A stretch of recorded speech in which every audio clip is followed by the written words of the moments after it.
Bu men. Yarim kechasi uydan chiqib ketyapman. Voqea yuz berdi. Ya'ni amakim menga idish otdi. To'g'ri menga tegmadi, ammo u parchalanib ketdi va bu menga bir narsani anglatardi. Sizlarga bir yangilikni ta'kidlab o'tmoqchiman. Kanalimiz yaqinda 5000 obunachiga erishganidan keyin men ketma-ket 5 obunachimning kanalini videolarimda reklama qilib beraman. Tak что obunani bosib qo'yamiz. Divanda xolam jonsiz yotardi va men shu voqeadan so'ng uy deb atagan joyimdan chiqib ketdim. Bu joydan chiqib ketganimda 15 yoshda edim. Borarga joyim yo'q edi. Ammo mening bir do'stim, uning ismi Abdulloh. U bizning uyimizdan 40 metrcha nariroqdagi bir ko'chada yashardi. Men uning uyiga borayotganimda bir narsani bildim.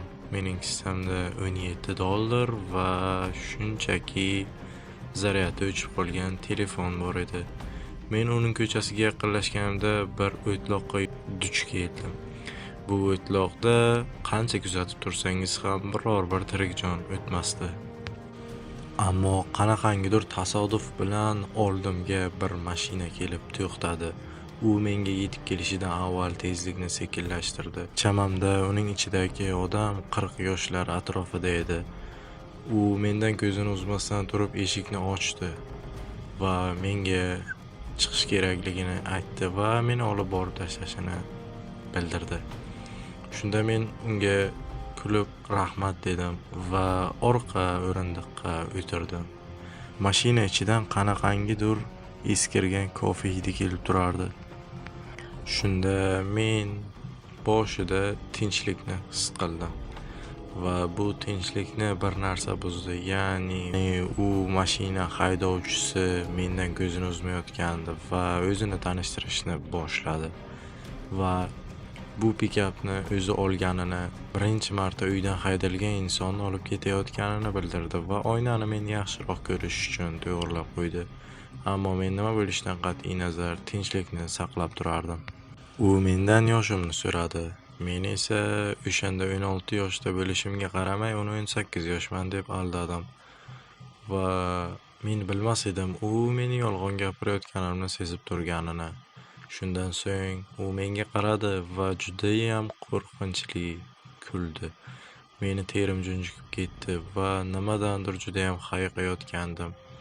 U mendan bir narsani so'radi. Senda qanaqangidir allergiya bormi yoki kasallik? Masalan, jelelarga yoki boshqa narsalarga. Men ko'zimni qiri bilan unga qarab turganimda, u mashina ruliga qanaqadir ritm ostida urib turganini ko'rib qoldim. Uni muomalasi menga suhbatlashish ohangini berib turgan bo'lsa-da, buning ostida nimanidir sezardim. Shunda men undan menimcha siz yaxshi insonsiz deganimda, u ha deb boshini silkib qo'ydi va menga qarab gapirdi. Seni kimdir kutyaptimi? Va men aytdim, ha, do'stim kutyapti, Abdulloh.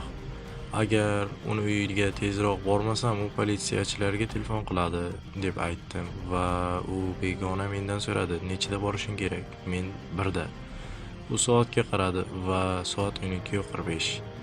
Begona judayam katta jilmayish ko'rsatdi va vaqt oz qolibdi-ya dedi va men borishim kerak bo'lgan ko'chani ildidan u shunchaki o'tib ketdi. Va men unga bu mening qaytishim, ya'ni men bu yerdan qaytishim kerak deganimda, u men yaxshiroq yo'lni bilaman deb tormoz bosishni o'rniga gazni bosishni boshladi. Men esa agar menga biror nima bo'lsa, do'stim politsiyaga telefon qiladi deganimda, u yana ham kuldi va shunaqangi gazni bosardiki, men juda ham qo'rqib ketgandim. Qachonki men eshikni ochishga harakat qilganimda, eshik ochilmadi ham, u shunchaki qulflab qo'yilgandi. Shunda men yana 1-2 marta eshikni ochishga harakat qilganimda, begona mening qo'limdan ushladi va torta boshladi. "Hoy bola, bu ishni qila ko'rma." Va men juda qo'rqib ketgandim. Ammo u bu ishni qilmasligimni taqiqlab meni qo'yib yubordi. Lekin shunda ham ikkala ko'zi menda edi va u oldinga qaradi va yana o'sha g'alati barmoq bosishini boshlab yubordi Bu esa meni juda ham qo'rqitardi. Peshonamdan sovuq ter chiqib ketgan edi va qaltirardim. Men qo'lim bilan peshonamdagi sovuq terlarni artayotganimda u oynadan qo'limdagi chandiqni ko'rib qoldi va menga biroz yomon qarab, shunaqangi tormozladiki, men hattoki oldinga chiqib ketay dedim. Shunda u menga ko'z qiri bilan qaradi va mendan so'radi, "Bu nima?" Va men unga aytdim, "Bu chandiq."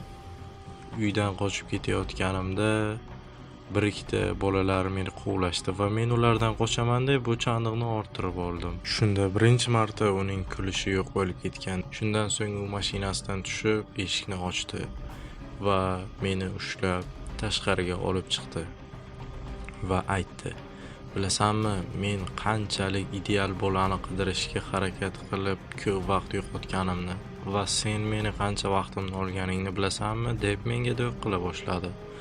Va men juda ham qo'rqardim u meni biror nima qilmasin deb. Ammo baxtimga u hech nima qilmadi. Shunchaki meni tepib toshga yiqitdi va o'zining pikapiga qaytib borib, toshlar bo'ylab keta boshladi. Shunda biroz vaqt o'tgach, mashinasining chiroqlari yo'q bo'lib ketdi, ya'ni ko'rinmay qoldi. Men esa nima bo'lganini anglashga harakat qilsam-da, umuman anglay olmadim nima voqea yuz berganini va menda o'sha chandiq bo'lmaganda nima voqea yuz berishi mumkinligini. Oradan 3 soat o'tdi va meni do'stim Abdulloh bu yerdan olib ketdi. Men u voqea haqida hech kimga aytmadim.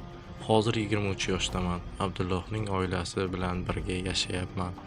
Ammo o'sha kecha, o'sha begona va o'sha eski trak, ya'ni o'sha eski pikap haqida hech kimga aytmadim. Ammo men hali ham qiziqaman. U begonaning o'ljalarining qanchasi tirik ekan.